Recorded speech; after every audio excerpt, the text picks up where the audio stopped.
Shalom saudaraku, salam sejahtera untuk kita semuanya. Salam sehat dan tetap bersemangat dan terus bersukacita dalam Tuhan. Haleluya.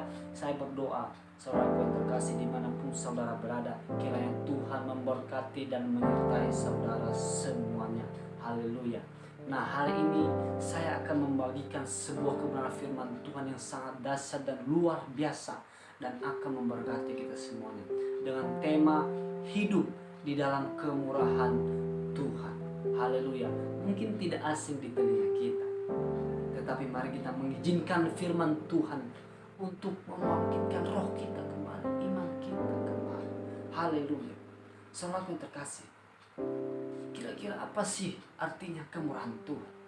Tentunya saudara semuanya mengetahui arti tersebut.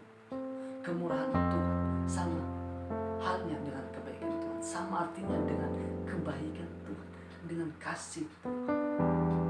Sudahkah kita menerima kemurahan Tuhan?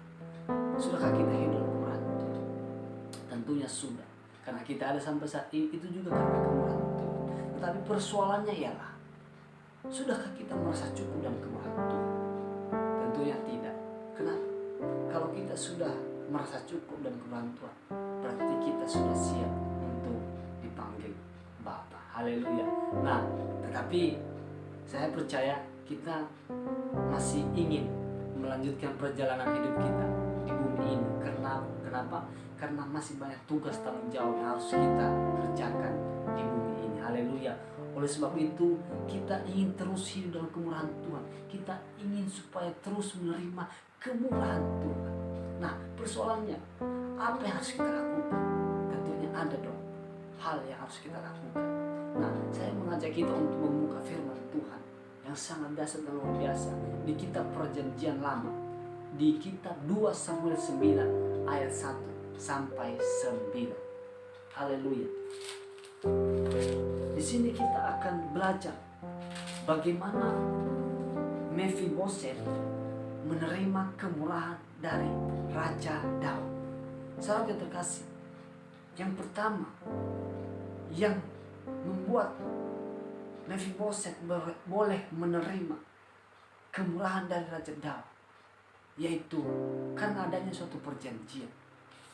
Di ayat 1 sampai 5 menjelaskan di sana bahwa Raja Daud mencari-cari seseorang dari keturunan Raja Saul dan Yonatan untuk dia boleh menunjukkan kemurahan.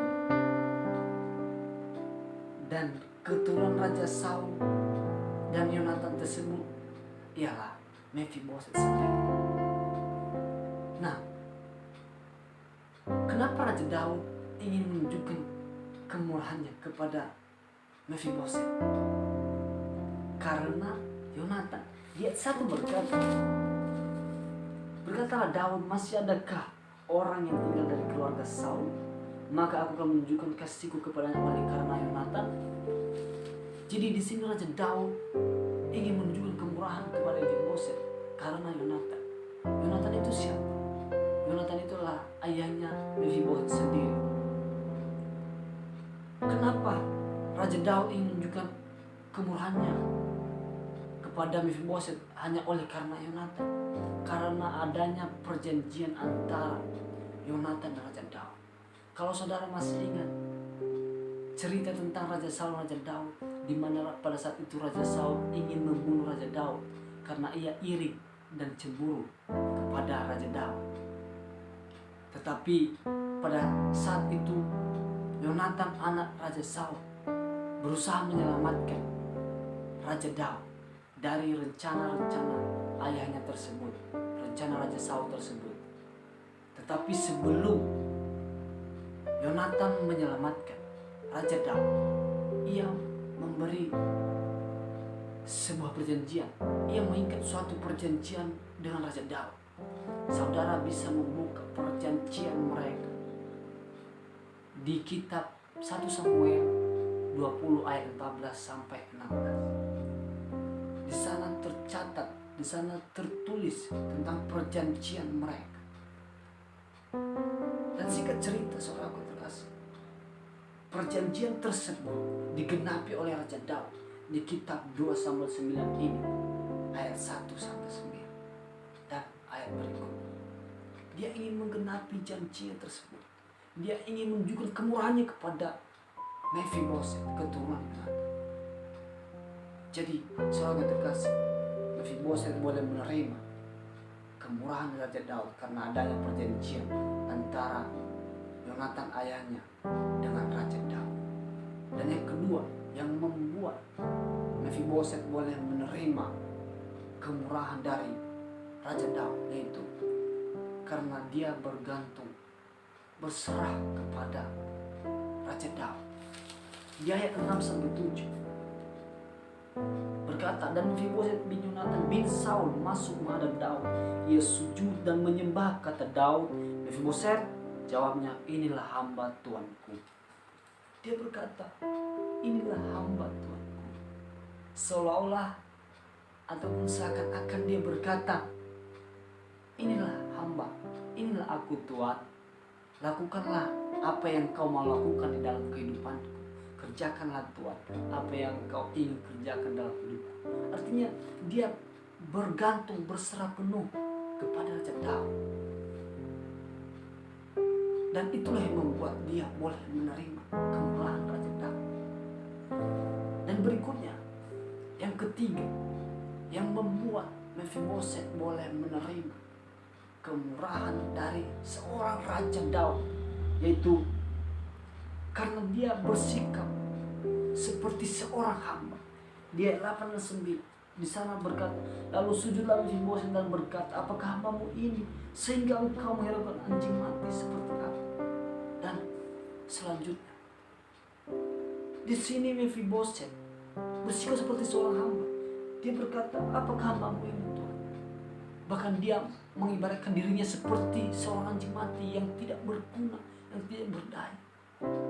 Artinya dia benar-benar memiliki hati seorang hamba, merendahkan hati, merendahkan diri. Dan itulah yang membuat hati Daud, Raja Daud, menunjukkan kemurahannya kepada Mephiboset. Demikian juga dalam hidup kita, saudaraku yang terkasih. Hal yang harus kita lakukan untuk boleh hidup dalam kemurahan Tuhan, untuk hidup dalam kemurahan Tuhan, yang pertama ialah mencari janji Bapa, mencari janji-janji Tuhan kepada kita, dan memegang perjanjian tersebut. Begitu banyak perjanjian Bapa kepada Bapa kita Abraham, Ishak dan Yakub. Begitu banyak perjanjian Tuhan dalam Alkitab, dalam firman-Nya kepada kita. Mari kita cari dan pegang janji itu, maka kita boleh menerima kemurahan Tuhan. Dan yang kedua yang harus kita lakukan yaitu kita harus bergantung penuh pada anugerah Tuhan. Kita harus bergantung pada Tuhan. Saudara yang terkasih, tanpa anugerah Tuhan kita tidak bisa berbuat apa-apa. Oleh sebab itu kita harus benar-benar bergantung, berserah penuh kepada anugerah Tuhan, kepada Tuhan, sehingga kita boleh menerima kemurahan, sehingga kita boleh hidup dalam kemurahan. Dan yang ketiga yang harus kita lakukan yaitu kita harus bersikap seperti seorang hamba. Kita harus benar-benar memiliki hati seorang hamba. Kita harus benar-benar memiliki hati yang benar-benar merendahkan hati, merendahkan diri di hadapan Tuhan. Kita harus memiliki sikap hati yang sabar, penuh kasih, sehingga kita boleh hidup di dalam kemurahan Tuhan. Saudara yang terkasih, demikianlah 3 hal yang harus kita lakukan untuk hidup dalam kemurahan Tuhan. Yang pertama, cari janji Tuhan dan pegang janji itu. Dan yang kedua yaitu bergantung penuhlah pada anugerah Tuhan. Dan yang ketiga ialah bersikaplah seperti seorang hamba. Bersikaplah sebagai hamba Tuhan. Demikianlah firman Tuhan yang bisa saya sampaikan. Tuhan memberkati kita semuanya. Shalom.